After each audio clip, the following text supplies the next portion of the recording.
In 3, 2, 1.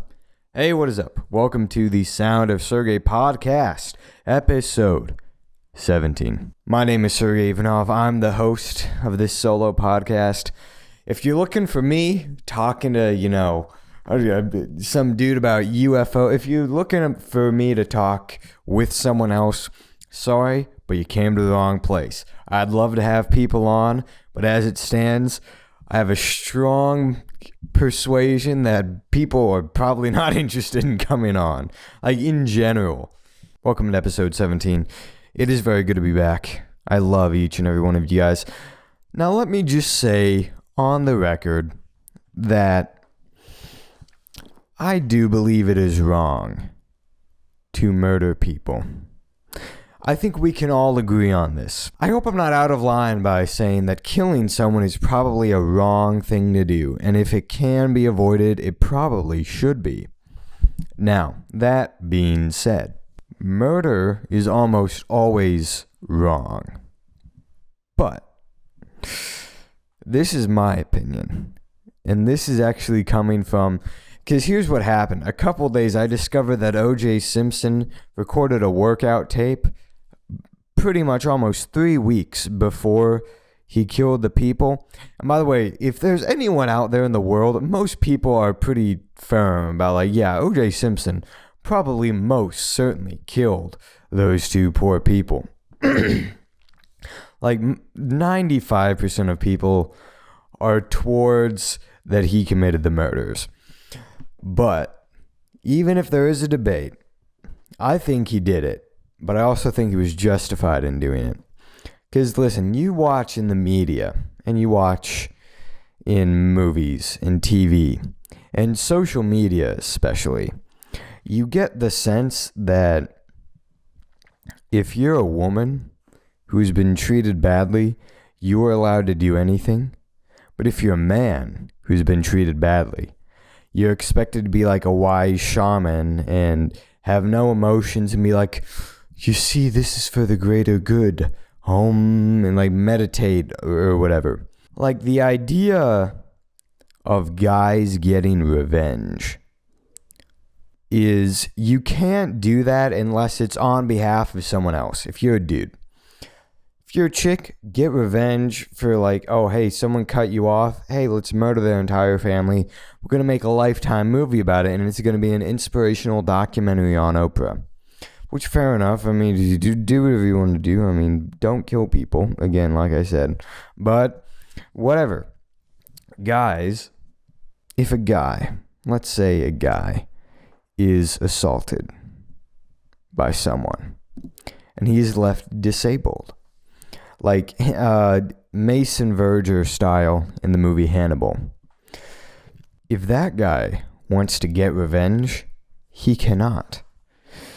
Because the thing about God, and God forbid any guy have any emotions except complete tranquility. And it's either toxic or he's gonna commit a crime in the eyes of people around him. I swear, as a guy, I could see that someone's house was on fire. Go into their yard and go to the door and knock on the door. Be like, hey, dude, your house is on fire. And I would be arrested for trespassing. That happened to me the other day. This was 2 days ago. I was coming home from the gym. And at this point, it's about 6:30. So outside... the sun is setting. It's got that beautiful golden, purple, pink in the sky. And I'm bringing this up because I'm a photographer, so that's something that I pay attention to. I don't know if I've said this before, but my car got destroyed. In fact, I recorded the podcast. I'm recording this on Thursday morning now, by the way. I recorded the podcast last Thursday, which, hold on, let me make sure I don't look stupid. Thursday, the 3rd of September 3rd. That's when I recorded the podcast last week, episode 16. After I recorded episode 16, I drove to school and I obliterated a deer. And I'd like to say that it was not on me, but it kind of was on me. because the deer, what happened was I was driving and I saw a deer pass in front of the Jeep in front of us. And the Jeep nearly hit that deer. So I was like, oh man, there's deer in this area. But I was focused on the deer in front of the Jeep in front of us, not realizing, oh, there's another deer. Freaking Bambi's coming out through the side of the road right directly next to us. But that's in my periphery because I'm looking actually at the deer like 20 feet in front of us. So Bambi comes out, and about 30 miles an hour I'm driving. Bambi comes out. That's what happens. Slams into the car like an insane person. And Bambi goes flying about 7 feet in the air. Like it's magical. It's majestic. It's a beautiful sight. Almost. How high it's flying. Like if it was in the movie Bambi, it'd be like, wow. When you see it, it's like leaping into the air, 7 feet into the air. Now remember this. I just hit Bambi with a car, which is basically a 2,000-pound steel rhinoceros going down the freeway at 65 miles an hour. Cars are dangerous things.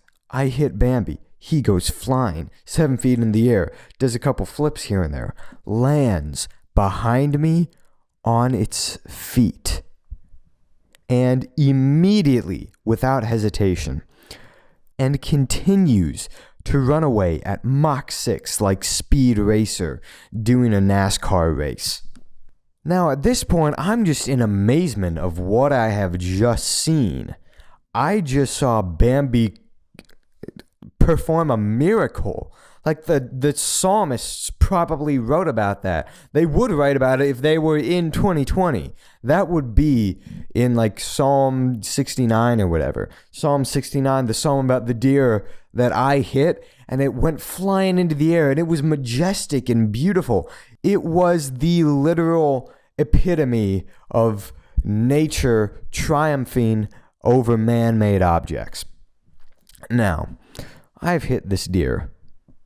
And by the way, as I'm driving away behind me, like 3 or 4 more deer exit the clearing of woods that the other deers come from. So this was not an isolated incident. There were a family of deer coming out. I'm driving, and thankfully I'm close to a parking lot of, it's like a towing garage, something like that. I pull in, and I'm worried this car is going to be undrivable. I don't know what I'm going to do, and I'm going to be late to school, which, no offense, I don't really care. That's not the biggest concern of me if I'm 10 minutes late. I know the school treats it like you're basically a terrorist.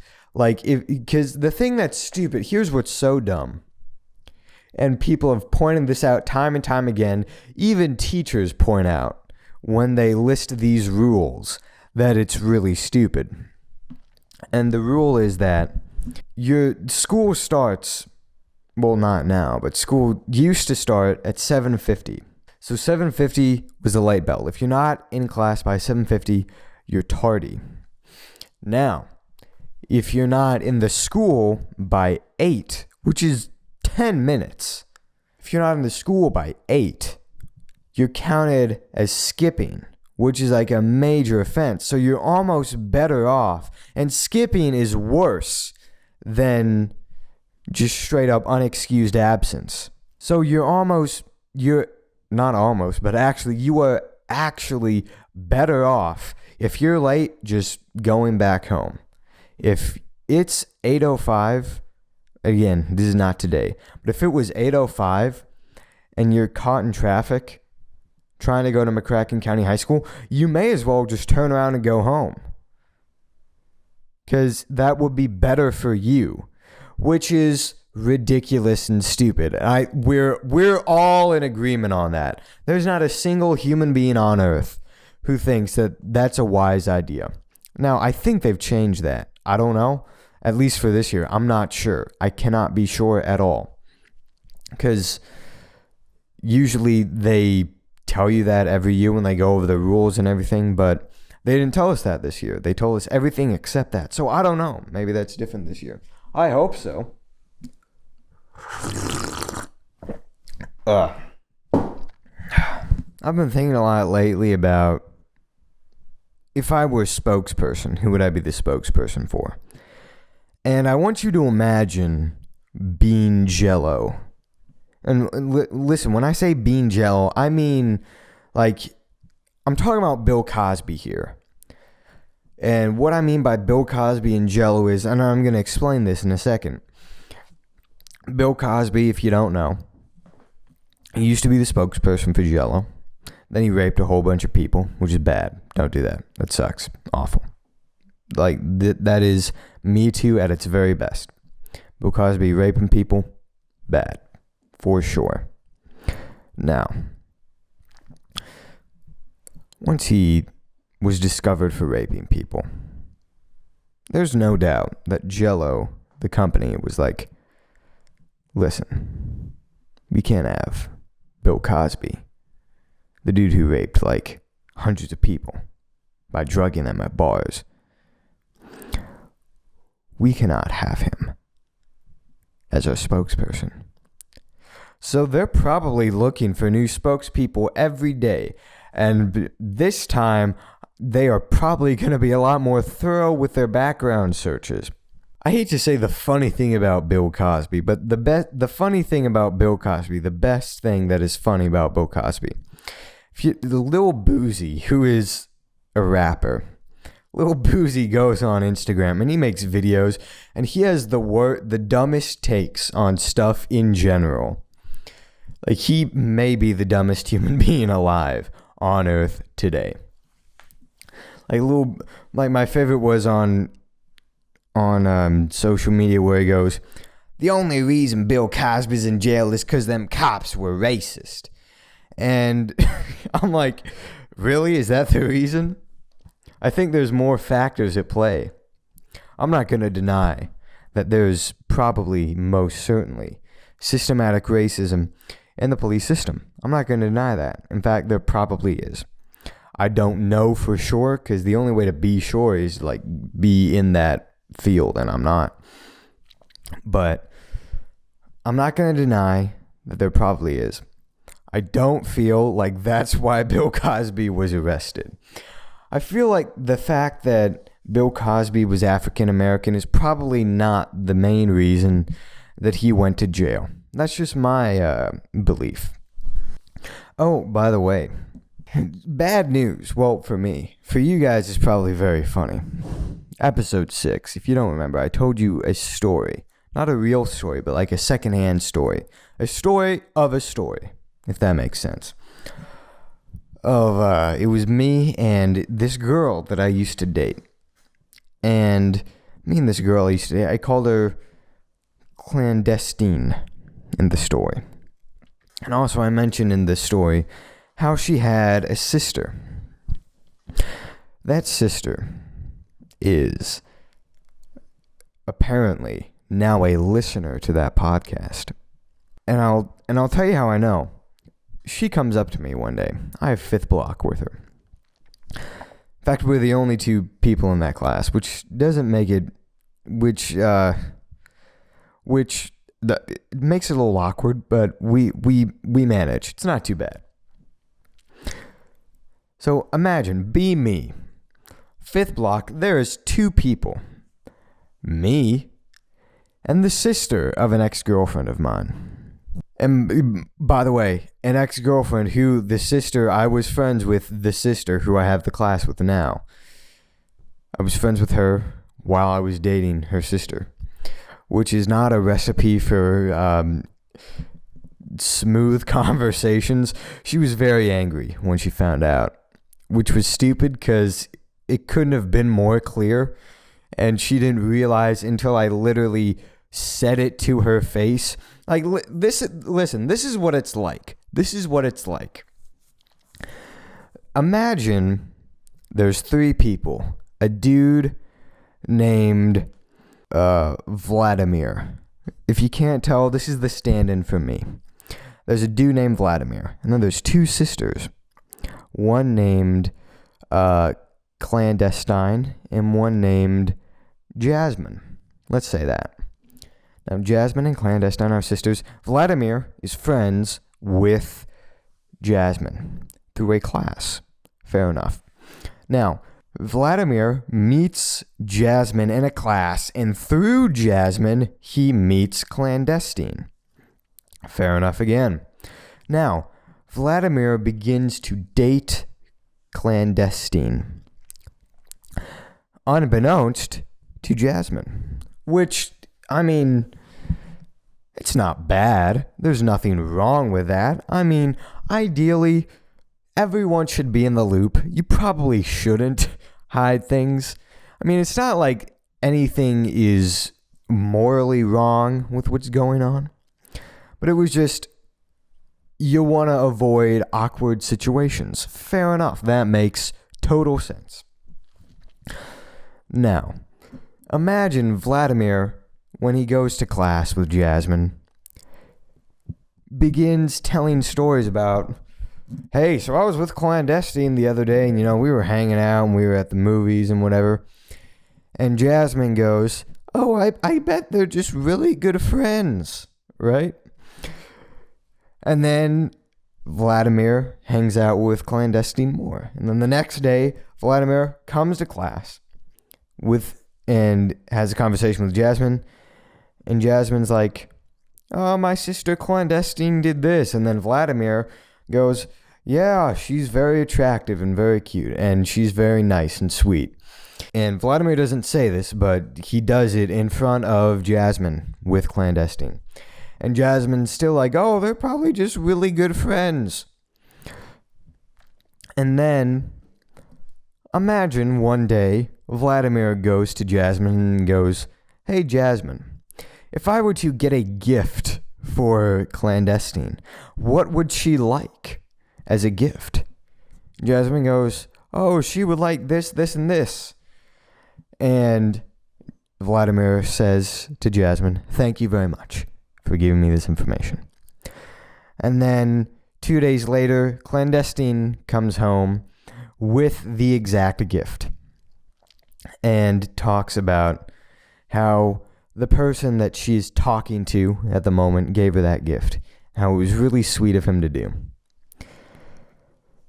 Now, this is all very specific, but imagine all that happens and Jasmine is still like, oh, something's fishy going on, but I think Vladimir and Clandestine are just really close friends who exchange gifts with one another and call each other sweet and flirt all the time.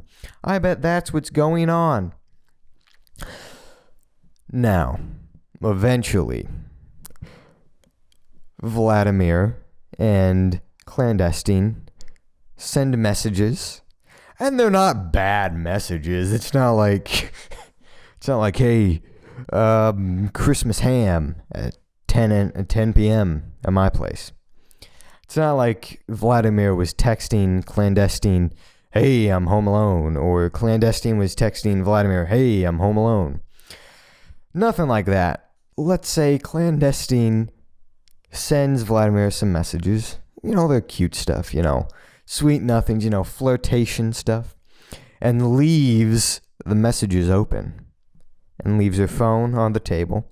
And Jasmine comes by and sees the messages and goes, wait a minute, Vladimir and Clandestine are romantically involved. And Jasmine is very angry at this. Jasmine is like, not on my watch. Jasmine begins furiously texting Vladimir. And Jasmine goes, what the heck, dude? Why are you dating my sister? I'm being really mean to Jasmine, but she was giving off that vibe. And she even admits it now that she was stupid when she did this. Jasmine angrily texts Vladimir and says, dude, you're dating my sister. What the heck? And there are heated debates. There are emotional confrontations. And in the end, this causes Vladimir and Clandestine to no longer be a thing. and it also causes Jasmine to be very angry at Vladimir for quite a long time, to the point where they're not on good terms for a while. Now, to give a happy ending to this story, today Vladimir and Jasmine have classes together and they get along very well. And it's not too terribly awkward between them. Now, when things pertaining to clandestine are brought up, it gets a little, strange. But for the most part, it's a fine friendship. Now, as for Vladimir and clandestine's relationship, I mean, they basically don't talk, because, they don't ever see each other. If clandestine's there, Vladimir will be like, hey, what's up? And it won't be awkward. It will be like the teensiest bit awkward, but, it's not too bad. It's not a situation where it's like, get away from me or something like that. I don't know of any breakups that could ever happen where the end result is, if you see them, you tell them, get away from me. I've had bad breakups in the past, and to date, I've never been like, if I see them, I will tell them to physically leave my presence. That's never happened to me. What would be the threshold for that? That's a good question. What would it take for a female to do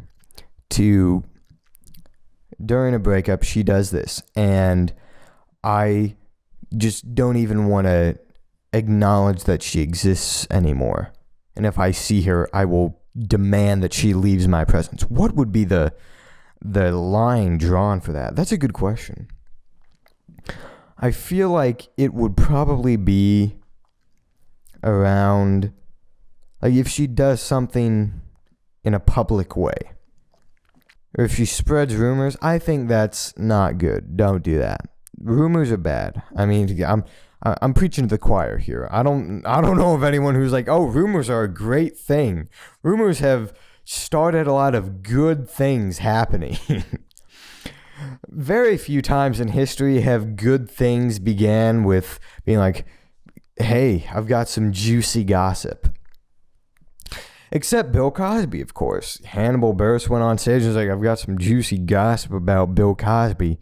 And the audience was like, what's the juicy gossip about Bill Cosby? And Hannibal Buress was like, he rapes people. And it's like, whoa. And then he got arrested and he stopped raping. So that was a good thing that happened out of spreading rumors and leaking secrets. So I'm not going to sit there and pretend that every secret that is leaked is bad, especially if it's true. What are you going to do? If it's like, let's say a girlfriend, I date her and then we break up and she holds a press conference and is like, Sergey Ivanov has a balloon fetish and is into feet. And it's like, whoa, Sergey's into feet and balloons. Whoa, what's going on here? If that's true, what can you really say? The thing that I've learned about secrets is that you can keep them very well if you never tell them to anyone. The only way you can keep a tight lid on something is if only one person knows, and that person is also the one whose livelihood is at stake.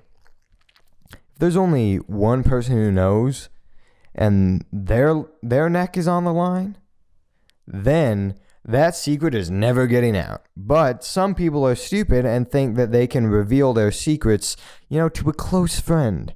I don't even do that anymore.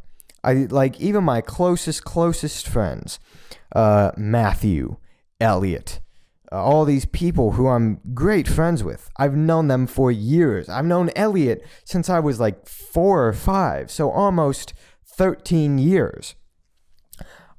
There are still things that I do not tell Elliot, and that's just being honest. I don't tell him things because I think that's stupid. I think at a certain point, the only thing keeping a secret from staying hidden is if you tell someone. So let's say you've murdered someone, and I started this podcast talking about how murder is wrong, and it is in like 99.999% of cases. Let's say you've murdered someone. You've got a real skeleton in your closet. The simple solution in my eyes is if you want to keep that secret, don't tell anyone, idiot. I mean, how hard is it? Just don't tell anyone. And if you don't tell anyone ever, you are already 90% ahead of someone else who does tell someone, even one person who is for sure going to keep the secret. Anyway, did that make sense? No. Anyway, you've heard me ramble on for long enough. Thank you so much for tuning in to the Sound of Sergey podcast, episode 17. It means so much that you tune in and listen. The people actually care about this podcast. It means a lot to me. It really does. It makes my day. It puts a smile on my face. Thank you so much. Make sure to follow me on Instagram at Servanov, SERVANOV _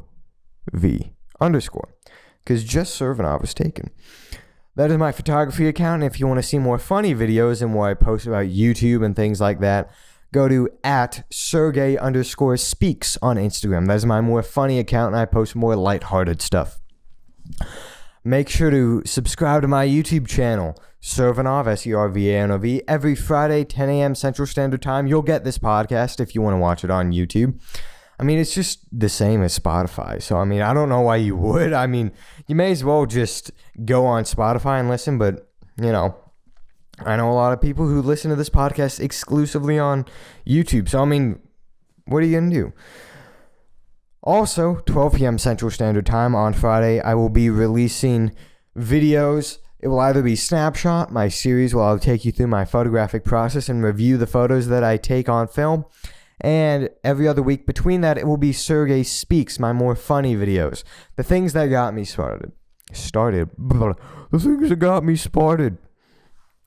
The things that got me started. Anyway, thank you so much for tuning in to the Sound of Sergey podcast. I love each and every one of you from the bottom of my heart. And I will see you next week. That was a voice crack. And you know, I'm not going to try it again. 3, 2, 1, end.